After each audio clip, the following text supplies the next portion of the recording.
The Google Pixel and Pixel XL are the first smartphones that were crafted inside and out by Google. Not only did they craft the software, that is Android 7.1 Nougat, but they also designed the hardware with the help of HTC. Google claims the hardware and the software is made by Google, and for the most part it is, but technically speaking, HTC manufactured the Pixel and the Pixel XL.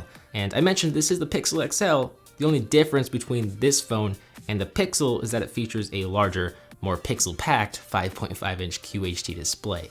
It's also $120 more expensive, starting at $769 for the base 32GB storage model. So this thing is not cheap like the Nexus devices were from Google relative to the competition. There's a lot to talk about here, but let's first see what's inside the box. The box slides open like so, and there's one piece of tape that we'll need to cut to lift open the top. Once we do that, we'll find the Pixel XL sitting right on top towards the left-hand side of the box, which I'm gonna set off to the side for now. Underneath, there's a SIM card removal tool and a get started guide for the phone itself, as well as the Google Assistant, which runs via the software. Now, Google didn't skimp out on the cables or the adapters with the Pixel XL. We'll find a USB to USB Type-C cable in the box, along with a USB to USB Type-C adapter. Now, on the right-hand side, there's some more cables and adapters. There's a longer USB Type-C to USB Type-C cable, and a US wall wart with a female USB Type-C port for charging. So it looks like no matter what your setup is, you should be able to charge this phone conveniently. Before we unwrap the Pixel XL from its protective plastic sheath, you will see mention of the Google Assistant built into the on-screen home navigation button. You'll see Google mention it here and in the paperwork because it's a pretty big deal. We'll take a look at it in a moment, but the build of the Pixel XL is really reminiscent of a handful of other smartphones like the iPhone 6 or 6S, the Huawei Honor 8, and a dash of the Moto Z with the molded aluminum frame.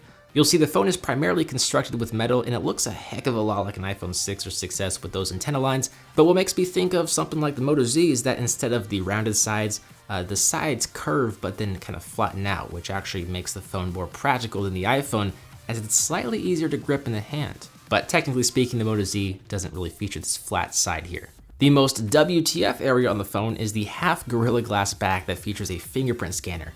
It looks a little bit out of place. I'm not really sure how I feel about it based off first impressions, but it does add some character to this phone, that's for certain. The Pixel XL features a 5.5-inch QHD AMOLED display that appears to be on the blue side based off first impressions. It does get very bright and viewing angles are excellent, and I do love all of the wallpapers offered on this device, some of which are pre-installed, others are pulled from the internet it looks like. There's a variety of different genres to choose from like cityscapes, landscapes, textures, life and earth, and then under each genre you have like 20 to 30 high-res wallpapers to choose from. You'll see the software found on the Pixel XL is different than what you'd find on a Nexus device. It features the Pixel Launcher, which is a lot like Google Now, but apps slide up from the bottom of the screen. There's no All Apps button. There's also a little Google tab sticking out in the upper left-hand corner that brings up Google Search.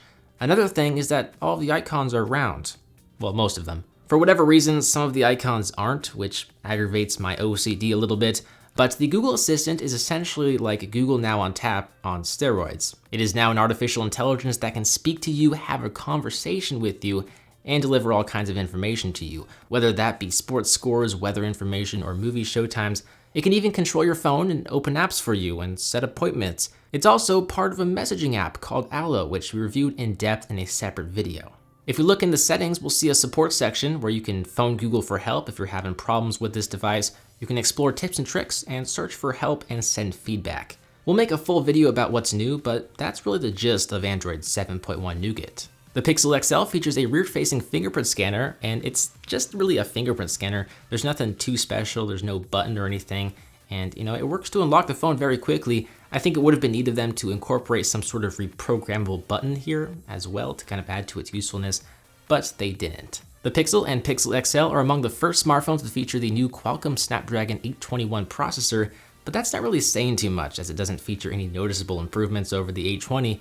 In fact, XDA developers found out that the Pixel phones are running the 821 variant with the same clock speed as the 820. There are two 821 variants, one with a higher clock speed and the other with the same clock speed as the 820. But nevertheless, the Pixel XL performs very well. Android delivered straight from Google, whether that's via a Nexus device or a Pixel device, is arguably the best way to experience Android. It's buttery smooth and snappy. Android N also allows for multitasking, and even when two apps are running side by side, the Pixel doesn't break a sweat.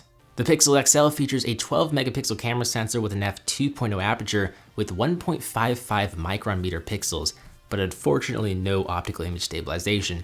So I went on a short walk and took some sample photos and found image quality to be very impressive.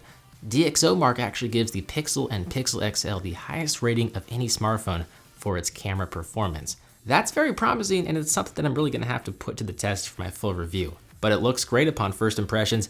I will say that the digital image stabilization software is some of the best in the business.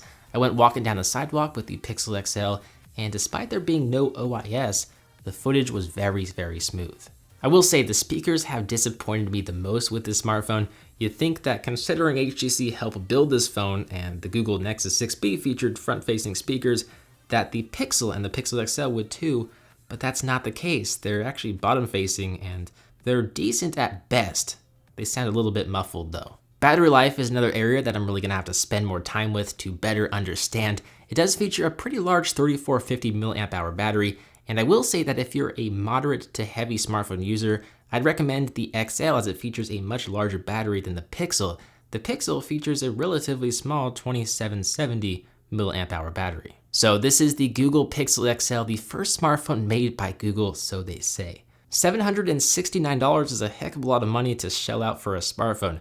And so if you're gonna spend that kind of money, you're gonna wanna make sure that it has all that you want. And I can't say that the Google Pixel XL has all that I want looking at the specs on paper. I will say that what it does have is going to have to really impress to make up for what it doesn't have. Water resistance, front-facing speakers, and built-in wireless charging are just some features that I would have liked to have seen here. So we'll see how much I miss these features when I use this phone as my daily driver. Thumbs up, subscribe, you guys know the drill. I'm QHD from PhoneDoc.com. Have a good day and or night. I'll see you in the next one. See ya.